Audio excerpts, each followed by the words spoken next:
Hey, welcome to another episode of Insider Knowledge. This week we have Sam Yates, who's the Chief Solutions Officer at Jellyfish. So welcome, Sam. If you can introduce yourself and what your company does, that'd be great. Yeah, thanks very much, Duncan. So I'm Sam Yates. I'm Chief Solutions Officer at Jellyfish for customer success management and our creative technology offering. I've been with Jellyfish for about 2 years, although I joined the company via acquisition, previously working for Splash and Neon Consulting, a Martech consultancy. So overall, that would have been about a 5-year journey with this company. My background has always been in the development, the design, and the deployment of marketing technology solutions. We'll talk a little bit more about that as we go through, I'm sure. Fantastic. I was actually just going through your website as well, which I was very impressed by. Just in the first sort of 2 sections there, your story, but you have a massive focus on your people, which I thought was really good. You go into quite a lot of detail about, I suppose, how you sort of empower your people. So could you just talk through that? Yeah, so Jellyfish is completely unique as a company. I've never worked anywhere even remotely similar in terms of our laser focus on our people. It's very hard to label exactly what Jellyfish do, but we try and talk about ourselves as a performance marketing agency rather than a marketing performance agency. There's a subtle but important difference.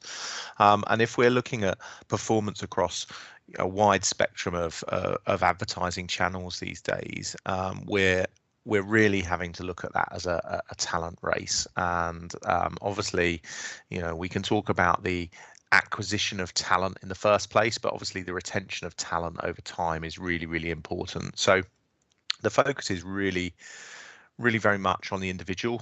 We have a unique organizational structure where every individual is set up with a personal support network, so we don't have a traditional hierarchy to the business like other companies.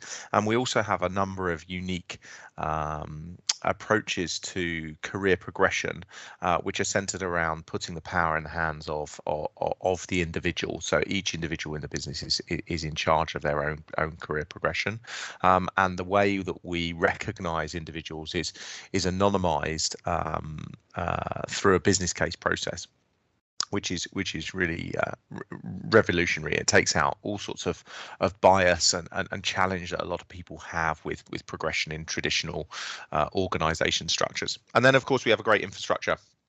Our offices are wonderful all around the world. We have good benefits packages, and generally we have thoroughly good engagement amongst everyone within our teams. It's a great place to work. Brilliant. I mean, it's I suppose one of the key aspects with a lot of organisations is sort of communication. And I sometimes always get into that difficult position where I've got to explain what I do and how I sort of bring sort of return on investment to the company. But if you was to put yourself in that position, I mean, what do you wish everyone understood about your job as a Chief Solutions Officer? Yeah, I suppose the first thing is that the intersection of technology. So my role, just backing up a little bit, my role is predominantly focused around the development and deployment of technology. That's both our partner technology via the Google Marketing Platform and our proprietary technology suite. And I think that the hardest thing, or what I wish everyone understood most, is that the intersection of technology and business needs is possibly one of the hardest areas to operate in. I don't mean to diminish the roles that anyone else plays, but there are lots of challenges that exist as we as organizations try and leverage the powers of technology. For example, technology companies are very, very adept at selling a vision. They're well VC backed or private equity backed, and they're on big growth journeys, and they're very, very good at pricing their technology and selling it. And quite often there can be a significant overestimation of the impact that technology is going to have, and an underestimation of the effort that it requires to actually adopt technology at the enterprise level. And I think that discrepancy causes a lot of challenge and conflict. You know, when you get midway through a project, an implementation project of new technology, that discrepancy becomes apparent, and it becomes really, really difficult for organizations to then react to those changes, and it becomes a real granular fight to understand, you know, how specific features going to work, how organizations need to change and adapt to map around elements of the technology they're trying to adopt. And I think the issues that arise get labeled technology issues, and I think that's one of the things. I think, you know, it'd be great for there to be much broader understanding of the complexity of technology implementations. Yeah, definitely. I've certainly had that experience before, where I think we worked for a large construction firm called Bouygues, and they implemented Salesforce, and that was such a big beast to implement throughout the whole organisation, and they certainly sort of made a few lessons along the way. But like you said, it's these technology companies, I think sometimes they've got to do a better job in terms of promoting the product and a story behind it, and how it can integrate with the business and what challenges lie ahead as well. Because I think there's so many bells and whistles for a lot of these products. Everyone gets sort of flummoxed by and thought, oh, that looks great, but then they don't look at the potential issues, even adaptation by the employees as well, of actually using the product. I think sometimes that can be the hardest thing. Do you find that at all with some of the technology platforms, or when you go into an organisation, about how their employees adapt to it at all? I think it's really difficult. I think, you know, when you're working at the enterprise level, you've got obviously a vast user base. I mean, you might have some small, medium-sized businesses that have good control over a smaller user group, but at the enterprise level, where you're talking about hundreds, more likely thousands or tens of thousands of users for the very big organizations that might be interacting with a platform, you've naturally got different ways of working, divisional silos, regional silos, different personalities and engagement, that adoption becomes a real challenge, and how people adapt and respond to a piece of technology. It simply isn't possible to, identify a product that, absolutely excels and meets or exceeds everyone's expectations. So there's always going to need to be some conflict resolution and engagement with that user base to understand the broader value that the technology can bring. And I think, everyone that engaged with a piece of software, I mean, it's probably more likely that people listening have had technology deployed to them than them being involved in deploying the technology out. Like, there's lots of platforms that I've been asked to participate in and use in my experience that haven't been part of my remit, and it's a challenge. They don't always meet the needs, and there are feature gaps, and you can see that it's a real challenge to unite an organization around a new way of working, and it just can't be underestimated. Yeah, definitely. Do you think, is there anything that's sort of fundamentally changed about how you work, sort of from when you started the job to this sort of present day at all? Or yeah, I mean, there's lots for sure. I mean, one of the big shifts that's happened in my time, unfortunately, I'm old enough to have really felt the explosion of the SaaS technology platform. So 20 years ago, I was deploying SaaS technology, but it was very, very limited. Digital asset management platforms deployed, across early internet connections was really difficult. I mean, people could just simply didn't have the bandwidth. But now, lots of those challenges have very much disappeared, and there's just such a huge volume of technology that's out there, provided by SaaS vendors at competitive price points, hoping that it can be deployed and scaled up quickly. And it's very difficult for organisations to control their engagements with who's deploying what technology within the business. And we're seeing this fragmentation of different marketing technology solutions that are deployed in organizations, and it's not uncommon for organizations to end up with significant overlapping or even quite often duplicate technologies in place, and that's a real challenge today that didn't exist previously. You know, when I started in the industry, people had to work with the tooling that was provided by the company, but we've kind of got this free market space now where it's very easy for, you know, a user to go and start using a cloud-based platform for any element of workflow, asset storage, information sharing, and you know, it's a challenge because it provides incredible, you know, compliance and security, information security risks for the company. Yeah, definitely. Do you think that's sort of the biggest challenge the industry is facing at the moment, or can you see something that's going to sort of drastically change in the next sort of 5 to 10 years at all? I think we are getting to a point of maybe not saturation, because you know, in the MarTech landscape, we're seeing new channels, new mediums emerging all the time. You know, the metaverse will further shake up the way we engage with consumers. I think it was actually today that Netflix are releasing advertising on their platform. It's another indication of how there are new tools available to advertisers. So the tech platform is always changing, and we will see many new entrants to the market. But we have got to a point where there's so much technology that there will have to be some consolidation and stabilization around the most successful platforms and the ones that work most appropriately. And I think that consolidation will be of benefit.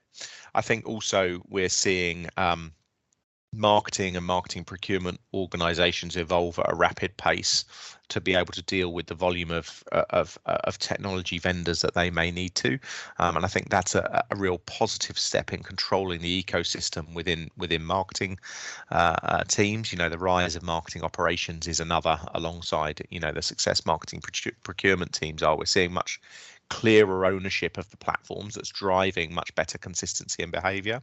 And of course, then finally, that there's a number of other tools that are in place that will enable us to monitor and control what, you know, corporate users are doing, and what platforms that they're engaging with, and enable that we're able to funnel those to the right approved platforms. And I think those things will help sort of stabilize how we deploy technology at the enterprise level.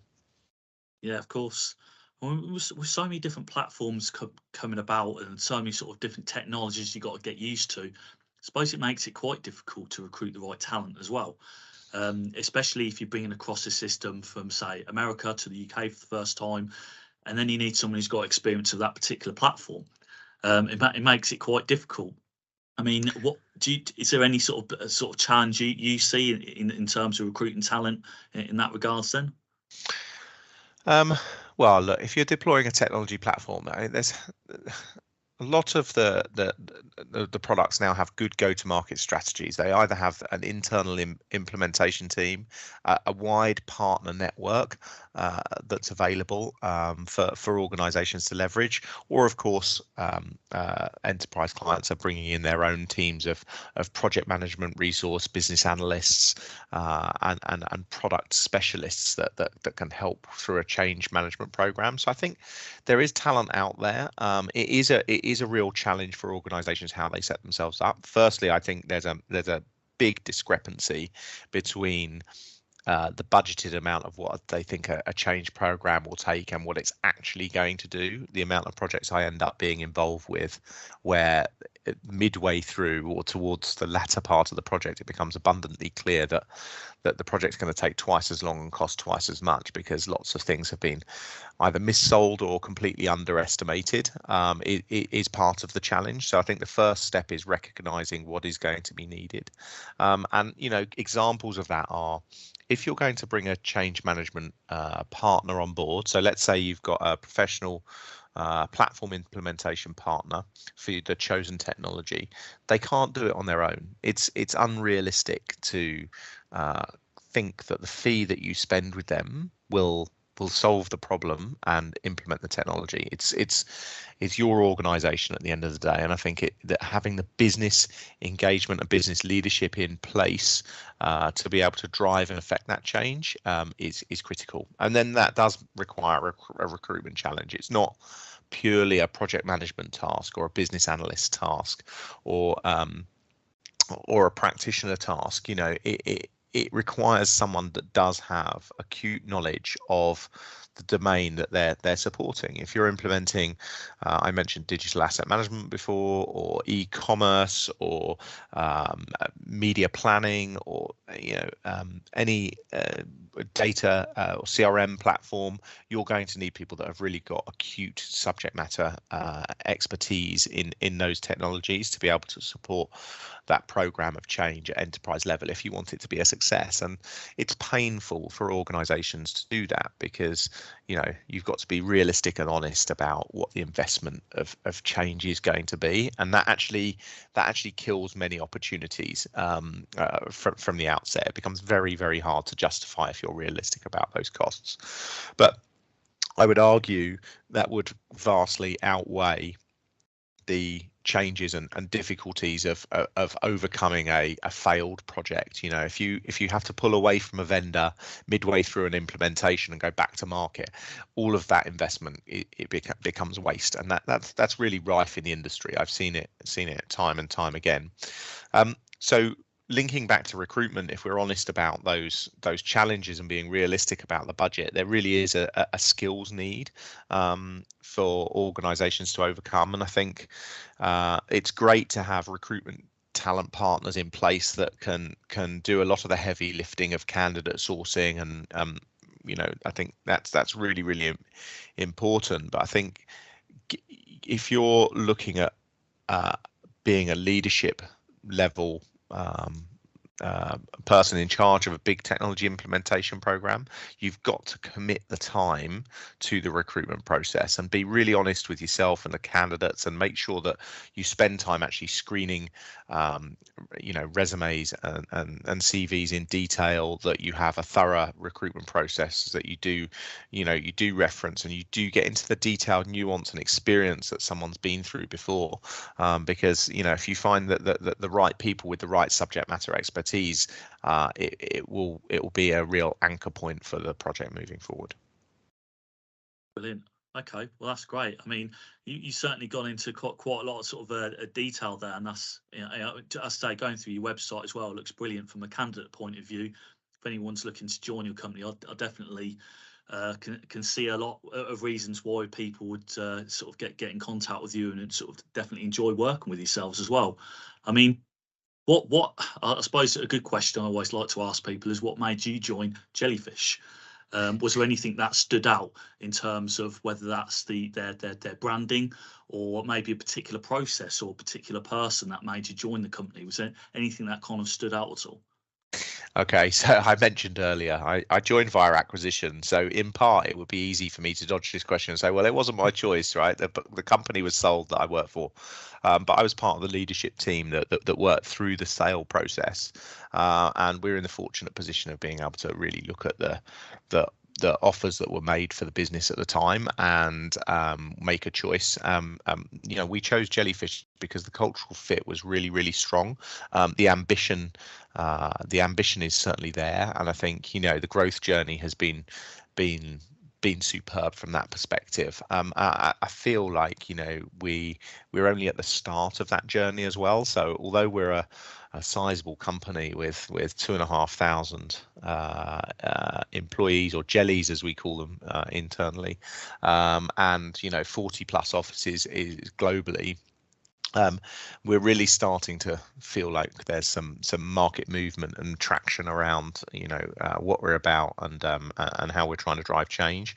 And the employee culture is right at the start of that. I mean, when you've been a founder of a business and you go on an acquisition journey, I personally have been through acquisitions that haven't worked out brilliantly, and I think as a leader within the business, you're not just making the choice for yourself, you're making the choice for everyone that works for the company at that time. And we've had really good retention rates through the acquisition process, and I think that's sort of testament to the culture that exists at Jellyfish.